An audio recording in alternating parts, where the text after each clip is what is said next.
우리가 세상에 있는 것이 아니라 세상이 우리 내면에 있다. 처음 이 말을 들었을 때 당혹스러웠습니다. 어째서 세상이 내 내면에 있을 수 있지? 다른 인간 존재가 내 내면에 거한다는 게 가능이나 할까? 실제 나에게 모든 인간 존재를 구성하는 수천 가지 성질과 특성이 내재되어 있으며 모든 인간의 내면에 전체 인류의 청사진이 담겨 있다는 사실을 깨닫기까지 참으로 오랜 시간이 걸렸습니다. 홀로그램 우주론은 우리 각자가 대우주에 속한 소우주라는 사실을 가르쳐 줍니다. 우리는 저마다 우주 전체의 모든 속성을 담고 있습니다. 만일 신용카드의 홀로그램을 조각내어 그것에 레이저 광선을 비춘다면 그 전체 그림을 보게 될 것입니다. 이런 식으로 당신이 한 인간 존재를 고찰하면 우주의 홀로그램을 발견할 것입니다. 이런 우주적인 청사진이 바로 인간의 DNA에 있습니다. 초프라 웰빙 센터의 의료 책임자인 치유의 지혜의 저자인 데이비드 시몬 박사는 이런 식으로 설명합니다. 홀로그램은 2차원의 필름에서 재현된 3차원 영상이다. 홀로그램의 독특한 특징은 완전한 3차원적 영상이 필름의 어느 조각에서나 만들어질 수 있다는 점이다. 모든 부분이 전체를 담고 있는데 이것이 바로 홀로그램이라 불리는 이유이다. 이와 마찬가지로 우리 각자의 내면도 우주의 모든 측면을 담고 있어서 우주의 물질을 구성하는 힘이 우리 몸의 각 원자에서 발견된다. 또 생명의 전체 진화 역사도 나의 DNA 사슬에 담겨 있으며 내 마음도 표현되었거나 표현될 모든 사고의 잠재력을 담고 있다. 이런 실상을 이해하는 것이야말로 영적 삶의 비결이자 무한한 자유로의 진입로며 또한 이런 현실을 경험하는 것이 참된 지혜를 위한 필수 조건이다. 타인에게서 보이는 모든 것이 당신에게 들어있다는 점을 이해할 때 당신의 삶은 달라질 것입니다. 이 책에서 우리의 목표는 타인에게서 좋아하거나 미워하는 부분을 내면에서 찾아내어 껴안는 것입니다. 우리가 부인했던 측면을 되찾으면 우리 내면의 우주가 열립니다.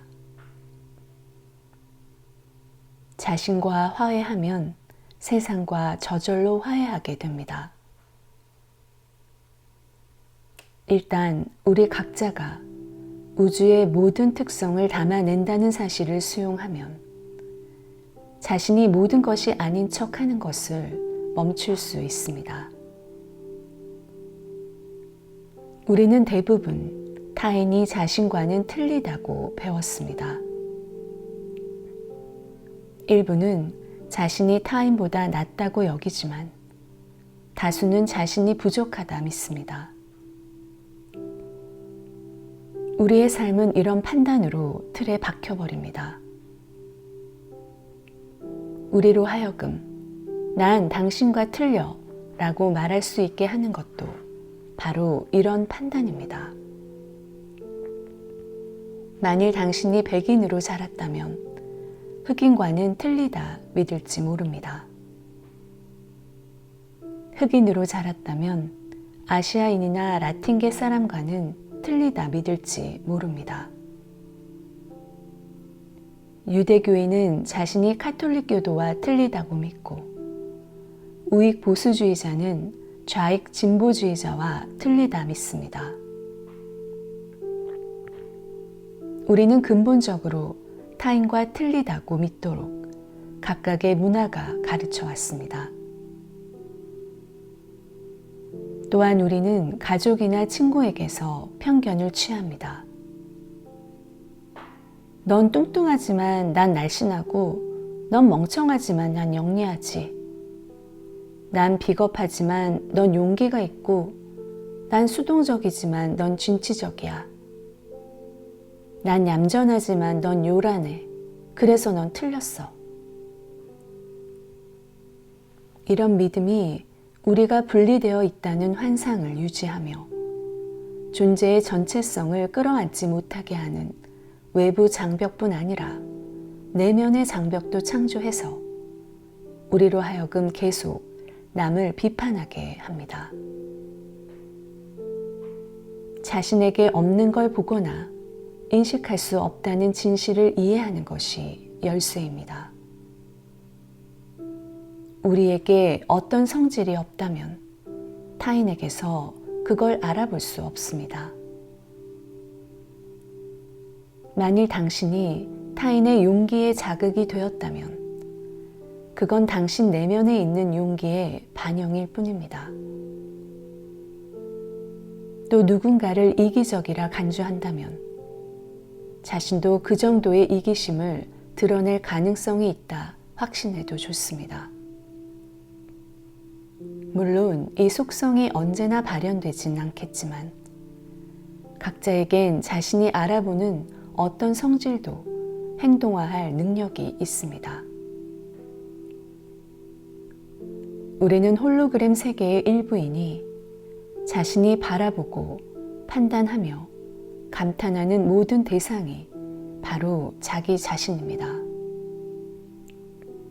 피부색, 몸무게, 종교에 관계없이 우리는 동일한 보편적 성질을 공유합니다. 이런 본질적 점에서 모든 인간은 같습니다. 저명한 아유르베다 의사 바산트 레드는 물방울마다 바다가 들어있고 세포마다 전체 몸의 정보가 들어있다라고 말합니다. 이것의 중대함을 파악해야 우리가 우리 존재의 광대함을 알아보기 시작할 수 있습니다. 인간의 재반 성질이 같다는 점에서 남성과 여성은 평등하게 창조되었습니다. 우리에게는 능력, 파워, 창의력, 자비와 탐욕, 분노, 나약함이 모두 있습니다. 우리에게 갖춰지지 않은 특성, 성질, 측면은 없습니다. 우리에게는 신성한 빛, 사랑, 명석과 동시에 이기심, 은폐, 적대심도 있습니다. 우리는 내면에 온 세계를 품기로 되어 있습니다. 완전한 인간이 되는 과업에는 우리의 모든 측면에서 사랑과 자비를 찾아내는 것이 들어 있습니다. 인간의 마음이 그렇듯 우주의 마음도 마찬가지입니다. 우리는 대부분 인간이 된다는 것이 무엇인지에 대한 편협한 비전으로 살고 있습니다. 우리의 인간성의 보편성을 받아들이면 쉽게 우리가 소망하는 모습대로 될 수 있습니다. 사랑과 자각에서 존 웰 우드는 인간의 내면 세계를 그려내는 데에 성이라는 비유를 듭니다. 긴 복도와 수천 개의 방이 딸린 거대한 성이 있다고 상상해 보십시오. 각각의 방에 독특한 선물이 담겨 있으며 완벽합니다. 각각의 방은 우리의 다른 측면을 반영하며 전체적으로 완벽한 성을 구성하는 필수 요소입니다. 어릴 적엔 부끄러움이나 판단 없이 자신의 성을 낱낱이 탐색했고 겁 없이 보물이나 신비를 찾으러 모든 방을 뒤졌습니다. 각 방은 모두 독특했기에 벽장이든 침실이든 욕실이든 지하실이든 모두 환영했습니다. 성은 빛, 사랑, 경이로움으로 가득했습니다. 그런데 어느 날 누군가 성을 찾아와 방 하나가 별로라서 당신 성에 전혀 어울리지 않는다 말하면서 완벽한 성을 원한다면 그 방을 닫아 걸라고 권유합니다. 사랑받고 받아들여지기를 원하는 당신은 서둘러 방을 폐쇄합니다. 세월이 흐르며 점점 많은 사람이 당신의 성을 찾아와 어느 방이 좋고 어떤 방이 싫다는 식으로 나름대로 의견을 피력합니다. 그리고 당신은 하나하나 방문을 닫습니다. 결국 멋진 방들이 폐쇄되어 빛은 사라지고 어둠 속에 놓입니다. 이런 식으로 계속됩니다. 그때부터 온갖 이유로 점점 많은 방을 닫습니다. 당신은 불안해서 혹은 방이 너무 튄다고 또 방이 너무 고루하다고 여겨져 문을 닫아 겁니다. 다른 성에서는 본 적이 없다고 해서 문을 닫고 당신이 따르는 종교 지도자들이 특정 방을 멀리하라 해서 문을 폐쇄합니다. 세상적인 기준이나 당신의 이상에 맞지 않다면 어떤 문이라도 폐쇄합니다. 그 결과 당신의 성이 무한하게 보이고 당신의 미래가 활기차고 빛나게 보이던 시절은 지나갔습니다. 당신도 이제는 모든 방을 똑같이 사랑하고 존중하지 않습니다. 한때 당신이 자랑으로 여겼던 방들을 이제는 감추려 합니다. 지금은 그 방들을 없애려 애써 궁리하지만 한때는 당신 성의 일부 구조물이었습니다. 다만 당신이 싫어하는 족족 문을 닫다 보니 어느 날 그 방을 완전히 잊을 만큼 시간이 지났고 처음에 자신이 뭘 하고 있는지 몰랐겠지만 이내 습관이 되었을 뿐입니다. 성 전체를 좋아했던 내면의 소리를 신뢰하기보다 멋진 성은 어때야 할지 가지각색의 의견을 내었던 사람들의 말에 귀를 기울이는 것이 더 편해져 버린 것입니다. 방을 폐쇄함으로써 실제로 당신은 편해지기 시작하지만 곧 몇 안 되는 작은 방에서 살아가는 자신을 발견합니다. 이런 식으로 우리가 어떻게 삶을 차단하고 그것에 편해지는지를 배웠습니다.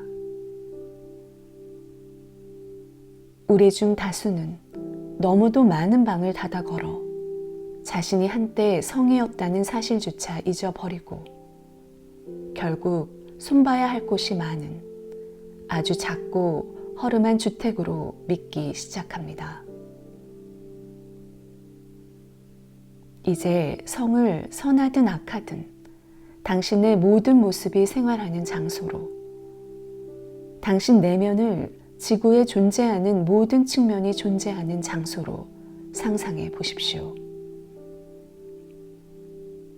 방마다 사랑, 용기, 우아함, 은총 등등의 이름이 붙어 있고 방의 수는 끝이 없습니다. 창의력, 여성성, 정직, 성실, 건전함, 관능미, 능력, 소심함, 증오, 욕심, 나약함, 게으름, 무례함, 아픔, 사악함 등 모두가 당신의 성에 있는 방의 이름입니다. 각 방은 성의 구성의 필수적인 부분이며 정반대의 성질을 지닌 방도 성 안 어디엔가 있습니다. 다행히도 우리는 자신의 능력보다 못한 존재인 것에 만족하지 못합니다.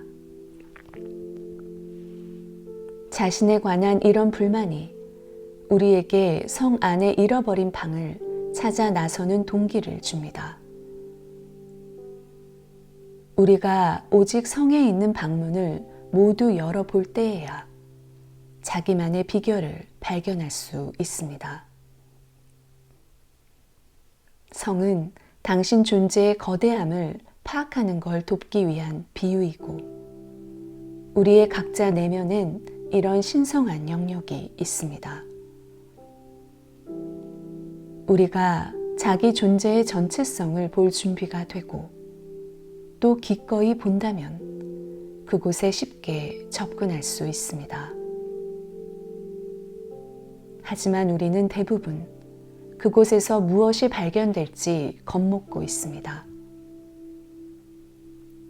그래서 흥미와 놀라움으로 가득한 그 모험을 떠나기보다 오히려 그 방들이 아예 없다고 계속 거짓말을 합니다. 거짓말은 계속됩니다. 하지만 당신이 진정으로 자기 삶의 방향을 바꾸길 소망한다면 성 안으로 들어가 여유롭게 모든 방문을 열어야 합니다. 당신의 내면 세계를 탐구해서 부인했던 모든 것을 되찾아야 합니다. 오직 전체적으로 자기가 실현될 때 장엄한 당신의 진가를 알고서 당신 삶의 전체성과 독특함을 즐길 수 있습니다. 내가 처음 내면 세계를 탐색할 때 그것은 불가능한 작업으로 보였습니다. 세상은 엉망이지만 난 그렇지 않다고, 나는 살인자도 노숙자도 아니라 생각했으며 나에게 세상의 모든 성질이 있다는 사실을 진정 파악하고 싶지 않았습니다. 하지만 내가 그 사람들과 전혀 다르다고 보았을 때 나는 착오를 범했거나 일이 꼬였습니다. 그래서 세상에 어떻게 내 내면에 있을 수 있는지 알아보는 것이 목표가 되었습니다. 내가 싫어하는 어떤 사물이나 사람을 볼 때마다 나도 마찬가지야. 그런 속성이 내게도 있지. 라고 중얼거리기 시작했습니다. 처음 한 달간은 나에게서 어떤 나쁜 점도 정말 찾을 수 없어 지쳐버렸습니다. 그러던 어느 날 기차를 타고 가며 모든 게 바뀌었습니다. 기차에서 한 여성이 자녀에게 고함치고 있었습니다. 그녀가 사람들 앞에서 자녀를 야단치는 모습이 흉해 보여서 나는 절대로 자녀를 저런 식으로 다루지 않는다 속으로 혀를 찼습니다. 그런데 내 머리에 작은 음성이 울렸습니다. 만약 네 자녀가 흰색 정장에 초콜릿 우유를 엎질렀다면 발끈해서 펄펄 뛰었겠지. 갑자기 퍼즐 조각이 딱 맞춰졌습니다. 당연히 내게도 자녀에게 화를 낼 가능성이 있었지만 그 사실을 인정하고 싶지 않았습니다. 그래서 누군가 화내는 것을 보면 공감하기보단 비판적이었습니다. 그제야 초점을 나로 돌려서 각각의 사람에게서 드러난 성질은 그 사람한테 있는 게 아니라 바로 내 내면에 있던 것임을 체득했습니다. 나는 기차에서 화가 난 그 여성은 아니지만 바로 그때 그녀가 보여주었던 불같은 성질과 불관용은 나에게도 있습니다. 나는 내가 평소 아주 엄격히 비판했던 사람들처럼 행동할 잠재성이 있음을 발견했습니다.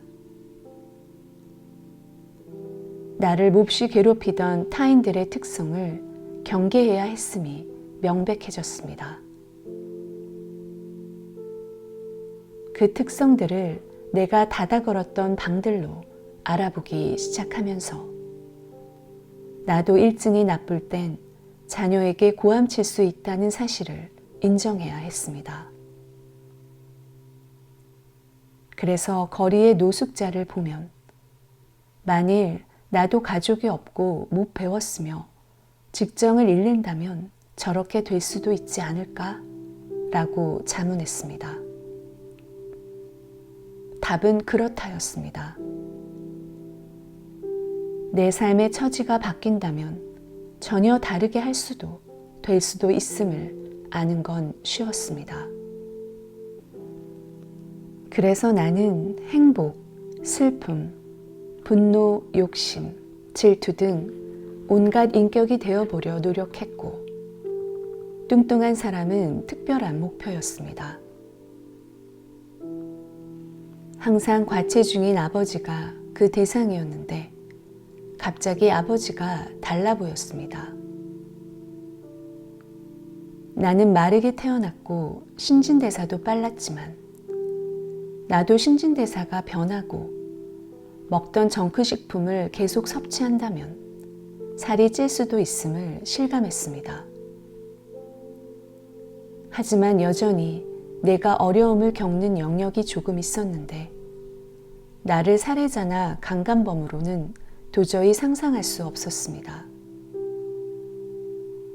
어찌 냉혹하게 사람을 죽일 수 있단 말인가?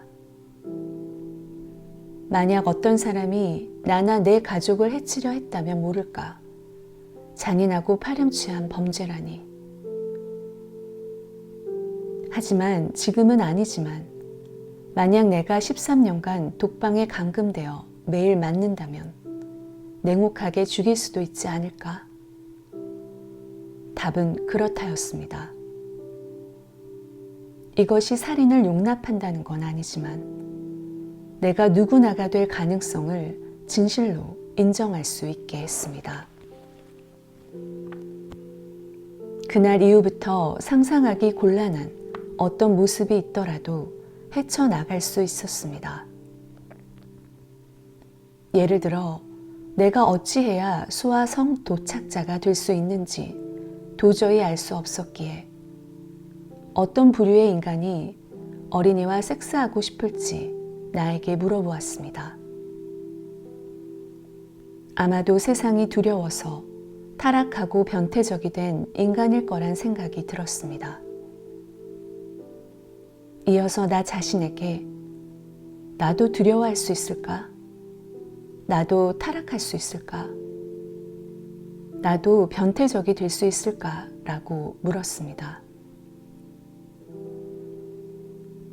그리고 어린 시절 내게 일어날 수도 있었던 최악의 상황을 상상했습니다.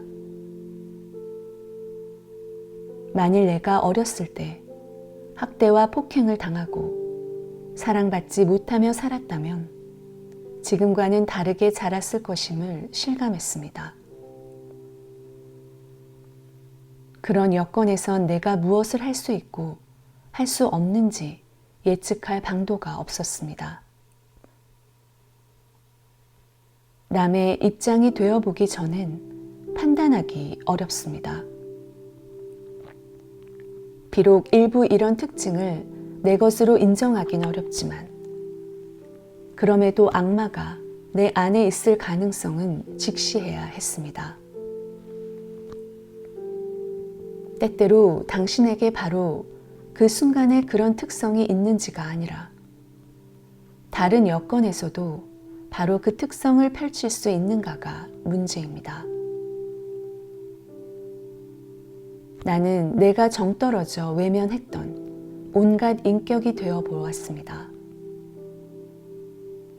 일부는 수용하기 어려웠고 일부는 오래 걸렸지만 결국 내 내면에 없다고 말할 수 있는 건 거의 없었습니다.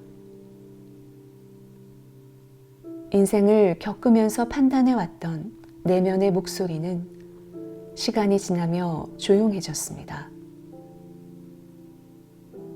내 인생을 통틀어 꿈꿔왔던 고요한 마음의 가능성이 이제야 나타나고 있었습니다. 내가 수용하지 못하는 성질을 나타내는 사람들을 볼 때 심판만 해왔다는 것을 깨달았습니다. 자랑하는 사람이 보여도 나 역시 과시하고 싶었기에 이젠 판단하지 않습니다. 내가 어떤 행위를 하지 않는다고 분명히 확신할 수 있을 때에만 그 사람에게 화내고 지적합니다. 남을 손가락질 해보면 검지만 밖을 향하고 나머지 세 손가락은 자신을 향합니다. 이런 점이 우리가 남을 나무랄 때 우리 자신의 어떤 측면을 부정하고 있을 뿐이란 사실을 상기하는 데 일조할 수 있습니다. 내가 특정 부류의 인간이 되지 않으려고 쏟아부은 모든 에너지를 자각하자마자 나 자신의 부분을 감추고 부정한 모든 과정이 거의 우스꽝스럽게 보이기 시작했습니다. 자신을 전체 우주에 속한 소우주로 보지 않으면 분리된 개인으로 계속 살아갈 것입니다. 해답과 방향을 찾으려고 내면보단 외부로 눈을 돌리고 무엇이 좋다 나쁘다 판단할 것입니다. 당신과 타인이 실제로 연결되어 있지 않다는 환상을 고수하며 안전하고 보호받기 위해 가면 뒤에 숨어 지낼 것입니다. 하지만 당신이 자기 내면에 있는 우주의 전체성을 받아들이면 결국 인류의 전체성도 받아들이게 됩니다.